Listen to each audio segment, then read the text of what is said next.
एक बार फिर से आपको न्यूज 24 पर अपडेट दे दें। आज हरियाणा की वोटिंग खत्म हुई है, एग्जिट पोल आ गए हैं। 2 एग्जिट पोल जो आए हैं उनके मुताबिक हरियाणा में कांग्रेस की सरकार बन रही है, जबकि जम्मू कश्मीर में एनसी और कांग्रेस के गठबंधन को बढ़त दिखाई दे रही है।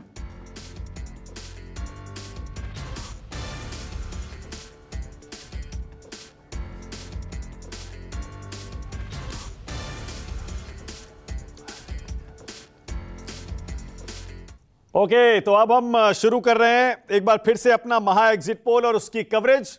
आप स्क्रीन पर देख रहे हैं, मेरे साथ रविंदर बैठे हैं, पहले से विजय त्रिवेदी जुड़ गए हैं। आप विजय जी लगातार राष्ट्र की बात में हरियाणा पर खुलकर अपनी बात कहते आए हैं। अब तो एग्जिट पोल के रिजल्ट भी आ रहे हैं, देखते हैं विजय जी के पास क्या है। और राजू केरनी काफी देर से जुड़े हुए हैं, जम्मू से हैं, सीनियर जर्नलिस्ट हैं।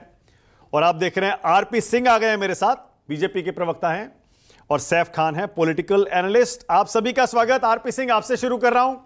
आरपी सिंह जी, जो 2 एग्जिट पोल आए हैं, दोनों में हरियाणा में कांग्रेस की सरकार बन रही है। एक एग्जिट पोल कह रहा है 44 से 54 सीटें कांग्रेस को आएंगी। यह देखिए भास्कर का एग्जिट पोल है, दैनिक भास्कर का, आपको आएंगी 19 से 29। और फिर एक आईएनएलडी 1 से 5, जेजेपी 0 से 1 और अदर्स को 4 से 9। पहले हरियाणा की बात कर लेते हैं। और जो दूसरा एग्जिट पोल आया है रिपब्लिक और मैट्रीज का एग्जिट पोल तो हरियाणा में कांग्रेस को 50 से ऊपर दे रहा है। आरपी सिंह जी, आपका रिएक्शन। पाना जी नमस्कार और धन्यवाद। जरा ध्यान करिएगा छत्तीसगढ़ का एग्जिट पोल क्या कह रहा था, वो भी जरा आज दिखा दीजिए वापस से। तो क्या कि जब एग्जिट पोल का काम होता है और जब उसके सही परिणाम आते हैं तो कुछ चीजें बदल जाती हैं। और पिछले कुछ दिनों के एग्जिट पोल, बेशक को पार्लियामेंट्री इलेक्शन हो, बेशक को असेंबली इलेक्शन हो, ऑफ द मार्क रहे हैं, ऑन द मार्क तो रहे नहीं। और देखते हैं, मेरा मानना है कि हरियाणा के अंदर हम कंफर्टेबल हैं। और हरियाणा का अगर आपने outcome result exit poll discuss करना तो कल करना चाहिए था, ताकि जबकि पूरे डेटा आपके एनालिसिस हो जाते। और आज जम्मू कश्मीर का कर सकते थे, क्योंकि उनके इलेक्शंस बहुत दिन पहले हो चुके थे। आपके लोगों ने जो उसके अंदर एनालिसिस करना था ठीक ढंग से कर लिया होता, क्योंकि जनरली एग्जिट पोल के 24 घंटे बाद जो आउटकम्स आते हैं वो अलग हो जाते हैं। और ये मेरा मानना है कि कल जब आप इन एग्जिट पोल्स को वापस से दोहराएंगे, या ये लोग एग्जिट पोल वाले लोग अपने फिगर्स डेटा ठीक करेंगे, तो उसमें आपको फर्क दिखेगा। ओके, और जम्मू कश्मीर पर भी कह ही दीजिए हाथ के हाथ, वहां पर भी कांग्रेस और नेशनल कॉन्फ्रेंस के गठबंधन को बढ़त मिलती हुई दिख रही है। आप कह रहे थे आपको बहुमत आएगा, दूर दूर तक नहीं है। आरपी सिंह जी, मैं अभी उत्तर देता हूँ। हम लोग लगभग 33 सीटें जम्मू घाटी में, जम्मू प्रोविंस में जीतेंगे, लगभग 33। और मेरी बात नोट कर लीजिएगा, हम लोग घाटी में भी अपना खाता खोल रहे हैं। और हम लोग लार्जेस्ट पार्टी होंगे वहां पर, लार्जेस्ट सिंगल पार्टी होंगे वहां। तो इसलिए सब आयाम खुले हुए हैं। जो वहां पर इंडिपेंडेंट जीतेंगे, या जो छोटी पार्टियां हैं, उनके साथ मिलकर सरकार बनाने के हमारे आयाम खुले हुए हैं, क्योंकि लार्जेस्ट पार्टी होने का एडवांटेज हमको मिलेगा। ओके, जबकि यहां जो एग्जिट पोल है ना, वो मैं दिखा रहा हूं, देखिए जम्मू कश्मीर का, वहां आपको 20 से 25 सीटें मिल रही हैं। फिर पीडीपी है 4 से 7, अदर्स है 12 से 16। अगर आपको और अदर्स को मिला भी लें तब भी ऐसा लग नहीं रहा है कि आप 45 तक पहुंच रहे हैं। आरपी सिंह जी, जम्मू कश्मीर में मानक 33 से कम हम आने वाले नहीं। मेरी बात नोट कर लेना, मैं आपके साथ 8 तारीख को बैठूंगा, रिजल्ट देख लीजिएगा। मैं जम्मू में था और घाटी में भी रहा, पर ज्यादा दिन मैंने जम्मू में लगाए। Will be the largest single party इन जम्मू कश्मीर।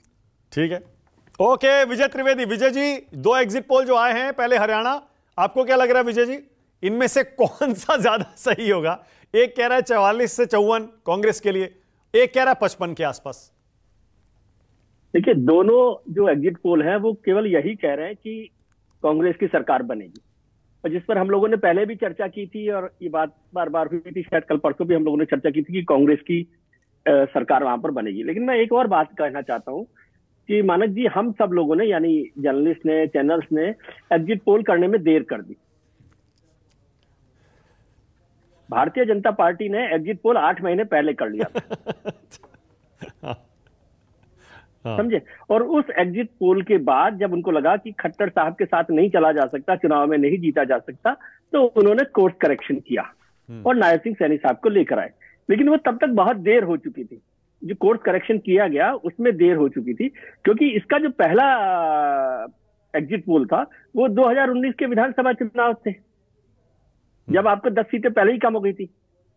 तो खट्टर साहब की लोकप्रियता को तो उस समय खारिज किया था ना जनता ने, कम हो गई थी 10 सीटें। तो एक पहला एग्जिट पोल था 2019 का विधानसभा चुनाव, लेकिन दूसरा exit poll Bharatiya Janata party ने किया, और आरपी सिंह आपके दोस्त हैं लेकिन आपको बताया नहीं उन्होंने, जब उन्होंने खट्टर साहब को हटाकर एग्जिट पोल के आधार पर नायब सिंह सैनी को बनाया गया। तो इसलिए कोई बहुत बड़ा बदलाव नंबर का ऊपर नीचे हो सकता है, जैसे हम लोग पहले भी चर्चा कर रहे थे। और मैं समझ रहा था कि ये चुनाव जो है बीजेपी का चुनाव नहीं है, भारतीय जनता पार्टी का चुनाव नहीं है, कांग्रेस का चुनाव है। लोगों को तय करना है कि कांग्रेस की सरकार बनानी है या नहीं बनानी है। तो इस हिसाब से ये चुनाव कांग्रेस की सरकार बनाने का था। 10 साल खट्टर साहब के हो गए, लेकिन ओके विजय जी, एक सेकंड आपको रोक रहा हूं। अब सी वोटर का भी सर्वे एग्जिट पोल हमारे पास आ गया है। सी वोटर अब कह रहा है कि कांग्रेस को 50 से 58 सीटें मिल सकती हैं। 50 प्लस है, 50 तो हर हाल में मिलेंगी, 58 भी जा सकती हैं।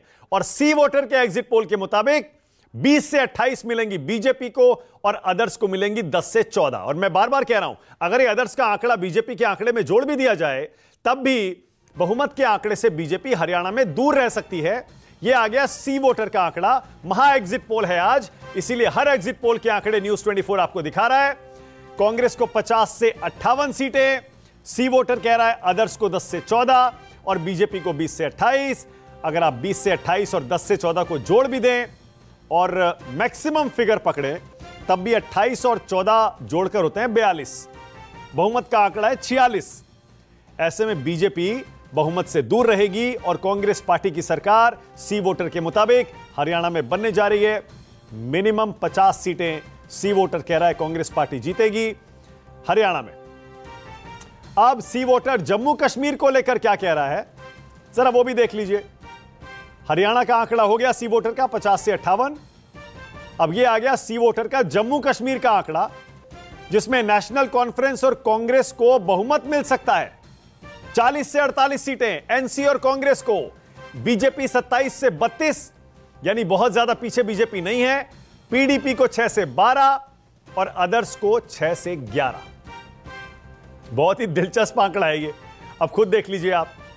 अगर नेशनल कॉन्फ्रेंस और कांग्रेस को 40 से 48 के बीच सीटें मिल रही हैं तो यह बहुमत के इधर भी हो सकता है और उधर भी हो सकता है, क्योंकि जम्मू कश्मीर विधानसभा में भी 90 सीटें हैं। अब 46 सीटें चाहिए। अगर 46 में 40 से 48 का जो ये आंकड़ा है सी वोटर का जम्मू कश्मीर का, अगर 40 पे रह गए तो क्या पीडीपी को साथ लेंगे, अदर्स में से कुछ इंडिपेंडेंट्स को साथ लेंगे, और अगर ऐसा नहीं हुआ तो क्या बीजेपी सरकार बनाने की कोशिश करेगी? अगर हंग असेंबली होती है तो जाहिर है दोनों पक्ष अपनी अपनी सरकार बनाने के लिए छोटी पार्टियों और निर्दलियों के संपर्क में जरूर आएंगे। लेकिन हरियाणा का एक तीसरा एग्जिट पोल भी कांग्रेस की सरकार बना रहा है। पहले आपने देखा मैट्रीज, उसके बाद आपने देखा भास्कर और अब सी वोटर। 3 सर्वे एग्जिट पोल कांग्रेस की सरकार दिखा रहे हैं और सी वोटर साफ साफ कह रहा है 50 से 58। आपका रिएक्शन? मुझे आपको तो ज्यादा ठीक कौन सा लगा? मुझे ये ज्यादा ठीक लग रहा है 50 से 58। हाँ, क्योंकि सब लोग, हम लोग जो प्रेडिक्ट कर रहे थे और डिबेट में भी बातचीत जो कर रहे थे वो यही है कि 55 के आसपास कांग्रेस पार्टी को सीट्स आ सकती हैं, और ये उसके आसपास बिल्कुल सही दिख रहा है।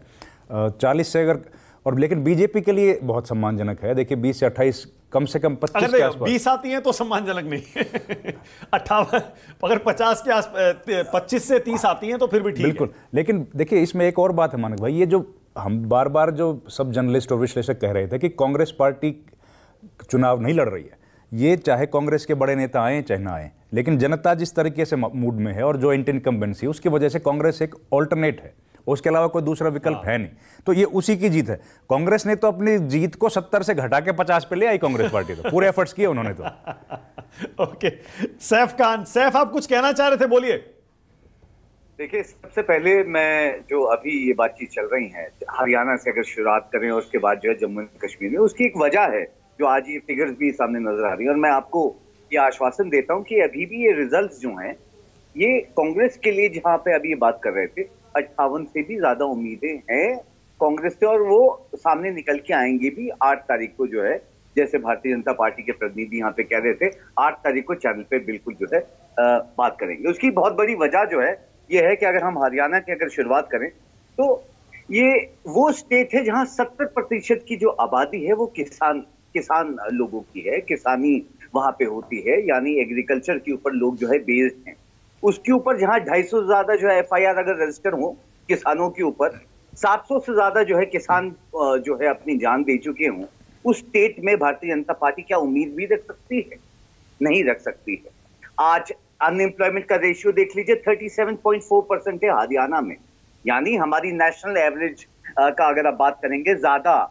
खुद लेबर सर्वे जो है कहता है 9% जो है इस वक्त अनएम्प्लॉयमेंट रेशियो, सिर्फ हरियाणा का मैं बता रहा हूं आपको इस वक्त जो चल रहा है। नेशनल एवरेज 4.1% जो है। तो अनएम्प्लॉयमेंट के लिहाज से, किसानों के लिहाज से जो है, और कर्जे के लिहाज से अगर मैं बोलूं आपको कि कर्जा इस वक्त जो है डेथ 3.79 लाख करोड़ है इस वक्त हरियाणा पे। गवर्नमेंट की पोजीशंस की बात करूं, 4.5 लाख पोजीशंस में 1.8 लाख पोजीशंस इस वक्त खाली हैं, यानी वेकेंट हैं। तो जब ऐसा प्रदर्शन रहेगा भारतीय जनता पार्टी का हरियाणा में, तो क्या उम्मीद रख सकते हैं आप? अच्छा, अगर इतने सारे मुद्दे थे आपके हिसाब से और एकदम गॉन केस था बीजेपी के लिए, तो हाल में लोकसभा चुनाव में 5 सीटें कैसे जीत ली फिर, और कांग्रेस से ज्यादा वोट कैसे ले लिया? मानक अभी भी ये गॉन केस ही है। 8 तारीख के रिजल्ट में जो है वो साफ हो जाएगा। नहीं, मैं आपसे पूछ रहा हूं फिर लोकसभा में 5 सीटें कैसे दे दी हरियाणा ने बीजेपी को, और कांग्रेस से ज्यादा वोट क्यों दे दिया? ये सारे मुद्दे पिछले 3 महीने के नहीं है, सैकड़ों पुराने मुद्दे हैं, सालों के मुद्दे हैं। नहीं साहब, ये बिल्कुल मुद्दे हैं और ये चलते आएंगे। मौजूदा मुद्दे जो है, किसान जो है खासकर हरियाणा का, वो बहुत मेजर मुद्दा है और वो रहेगा ही रहेगा। और जहां पे आप लोकसभा की बात कर रहे हैं, जो है अलग अलग जो है आकलन आते हैं, अगर सीटें आ गई हैं लोकसभा में, तो वो रिजल्ट जो है विधानसभा की, क्योंकि असेंबली के मुद्दे अलग रहते हैं और लोकसभा की। हाँ, सही कह रहे हैं आप, बिल्कुल ठीक है। वैसे ही जो है हम ये 8 तारीख को देख लेंगे। अब आते हैं जम्मू एंड कश्मीर के ऊपर। मानक जो है बहुत जल्दी आपको बता दूं, क्योंकि आर्टिकल 3 जो है 3.5 साल पीडीपी के साथ सरकार चला के भारतीय जनता पार्टी ने उनका हाथ छोड़ा, और उसके बाद जो मौजूदा लॉसेस 370 आर्टिकल के बाद जो है जो रहे वो ये रहे कि 5 लाख से ज्यादा तो जॉब लॉसेस हुए। और अगर मैं ये बोलूं आपको कि कश्मीर चेंबर ऑफ कॉमर्स और एंड इंडस्ट्री की रिपोर्ट है, 15,000 करोड़ के economical losses Jammu and Kashmir में। कैसे रिकवर करेंगे? आज जब इलेक्शंस का रिजल्ट आएगा, और जैसे आप आकलन दिखा रहे हैं कि अलग अलग पोर्टल जो हैं 40 से 48 सी वोटर कह रहा है, 40 से 48 कांग्रेस और एनसी को मिलेंगी। सरकार कैसे बनेगी अगर 40 आई तो बताइए। देखिए, कोशिश तो यही रहेगी, अगर हो सकता है कि एनसी के साथ ही फिर गठबंधन का, जाहिर सी बात है वो हो सकता है बिल्कुल जो है कांग्रेस का, और वो करेगी भी। और मेजॉरिटी में अगर नहीं आ रही है, मगर सरकार फॉर्मेशन तो क्लियर है कि कांग्रेस की ही होगी। अच्छा, ठीक है, ओके, ऑल राइट। राजू केरनी बेहतर बताएंगे, राजू भाई बताइए जरा, अगर मान लीजिए सी वोटर जो कह रहा है वैसा ही हो जाता है, एनसी और कांग्रेस को आ रही है 40 से 48, अगर वो 40 पे रह गया तो सरकार बनाने की संभावना किसकी ज्यादा है?